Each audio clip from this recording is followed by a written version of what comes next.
Hey! Welcome to our tiny house adventure. Come on in. So this is essentially the sitting area, the living room space, and the kitchen nook all in one. It's perfect for just being able to chill, and especially when you come over to this kitchen nook table where we spend the day at work and at play.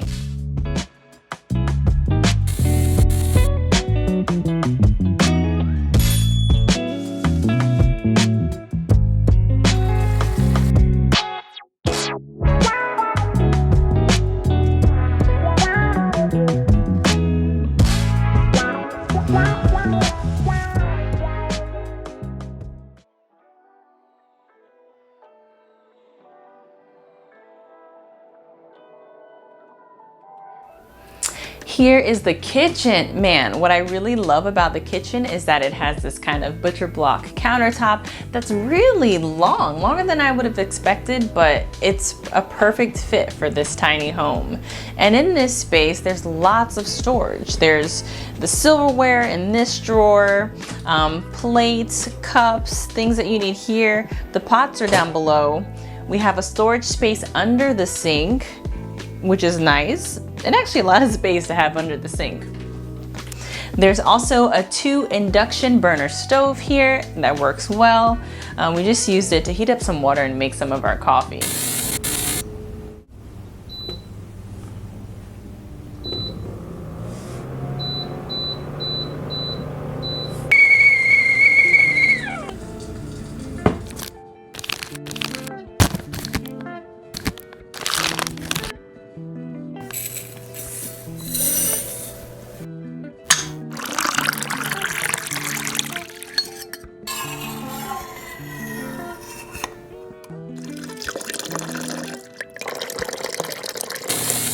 Coffee was born.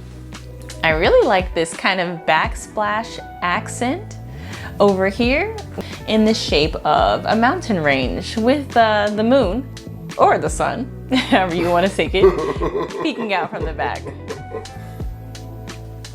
And you know what's essential in a tiny space with an induction stove is having a hood to take care of any sort of smoke, any sort of steam that comes from cooking. And this tiny home has an AC, a regulated AC that you control, but it keeps the place pretty frio. They were even able to fit a microwave and a refrigerator in this space as well. And that's pretty cool, but that's not all the storage that's in here. Just opposite of the kitchen is kind of the stairwell to the loft, but before you even get there, you see that it's pulling double duty because it's also a storage space. The biggest part of it is the closet. And I really didn't expect this when we first came here, but it's enough room. You can hang some clothes, and there's a list of recommendations of places to eat at, places to get some coffee, and just places to spend your time while you're in the area. This tiny house experience is located right in my old stomping grounds and conveniently located 2 miles from Tampa's Riverwalk. This area of town, downtown Tampa, has completely transformed. I love that the city has created more open spaces for people to enjoy, for people to get out on the water, or just stroll along the riverfront trails. One of those trails will lead you right to Armature Works, which is a mixed-use venue, but they have a cool upscale food court with an array of different restaurants and cuisines.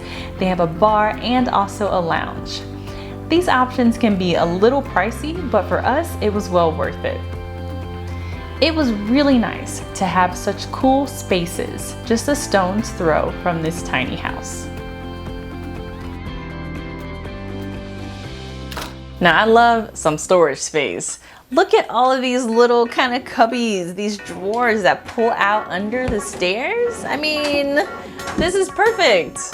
This is a perfect use of space. I think it's plenty of room for a tiny home. Let's check out the bathroom.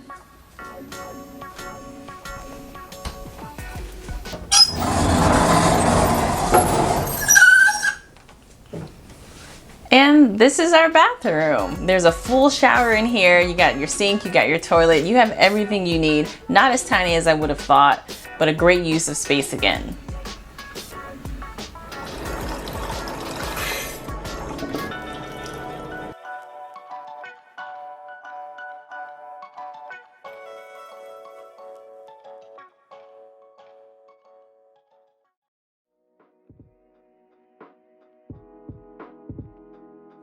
So let's chop it up, y'all. Why a tiny house? Why? What the hell? Who does that? Why? You know, I think with the kind of nomadic lifestyle that we have, it's just been like a progression in the direction that we're moving towards. Good. When we first got on the road, first off, we thought we lived a minimalist lifestyle before we got on the road. Psych. And then we sold all of our stuff. Like, man, we had a lot of stuff. Sold all of our stuff, got on the road, and went to China with 6 suitcases apiece. Yeah. But we thought in our minds, like, man, this ain't nothing. This is our whole life in 12 bags, yada, yada, yada, yada, yada. Look, we threw a lot of stuff away, and now all we have is what we consider our necessities. And they fit in, 3 suitcases. It's been a lesson to learn, too, because from every move since China, we've continued to downsize. Because we're realizing, like, things that we don't ever use, we don't ever touch, and that are just taking up space in our luggage. So for us, a minimalist lifestyle, a tiny house, looks like this, and we like it because the tiny house lifestyle is really going to make you think about what you hold on to and what you bring into the space. And it kind of reminds me of the Marie Kondo movement. Like, when you declutter, you're only keeping things that spark joy. You're really taking into account, what is of value to you and what do you want to like lug with you or have with you in a small space. Realness. This is 296 square feet here. And you ain't bringing nothing up in here unless you really love it.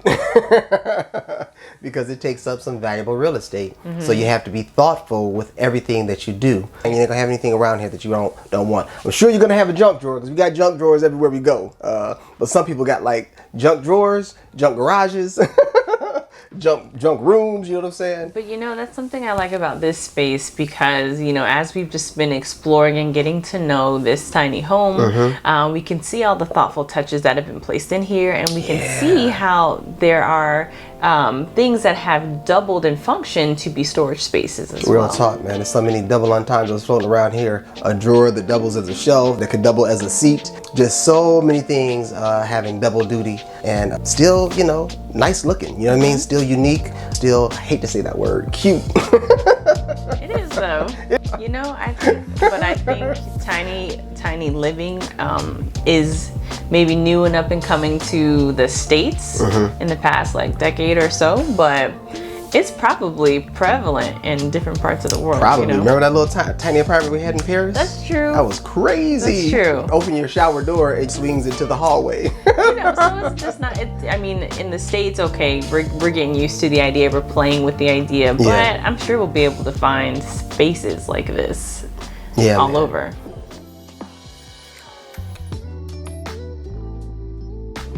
This tiny home has 2 loft spaces. So next up is the master loft space. I guess that's what we can call it.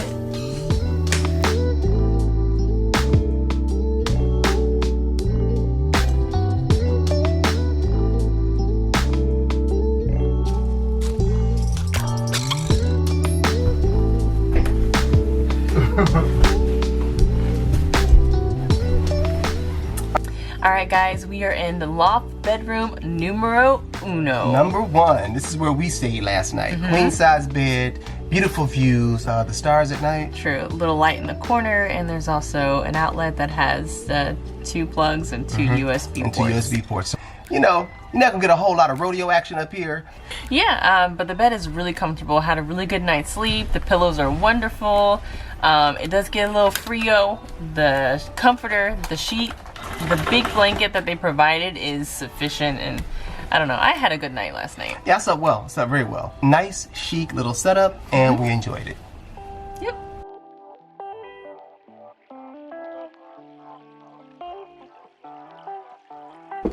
This is loft bedroom numero dos.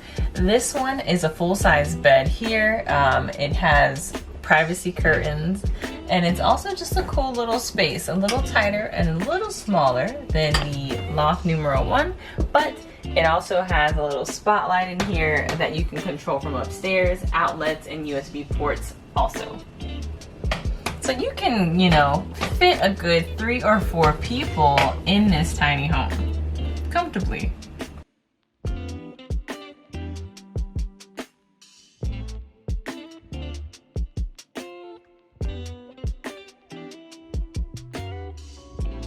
And this coffee's good.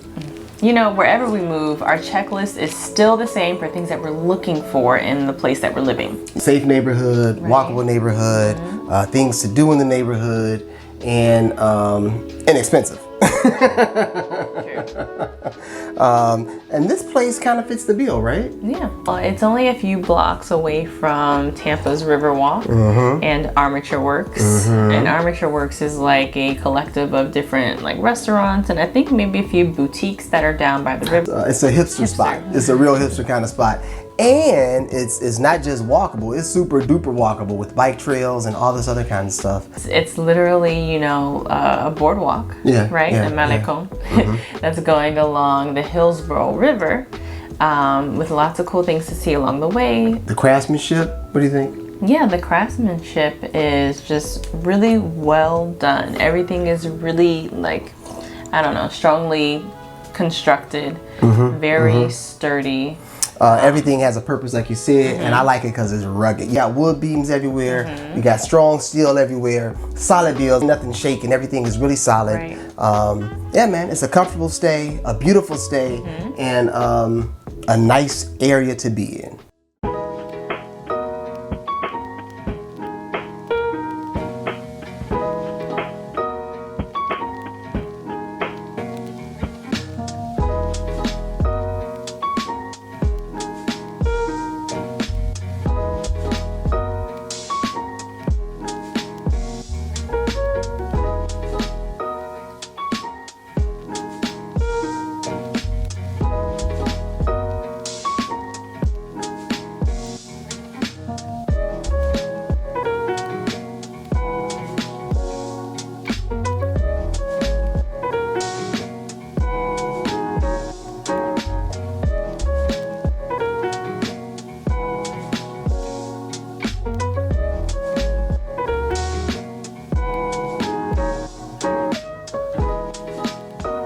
Hey, thank you guys for joining us for this little tiny house simulation. This was a fun little demonstration of what our lives would look like inside of a tiny home. If you like what you saw, you like tiny homes, give this video a thumbs up. And if you haven't subscribed, hit that subscribe button. We appreciate you joining us for this adventure. My name is Rondell. My name is April. And we out. We'll see you next time.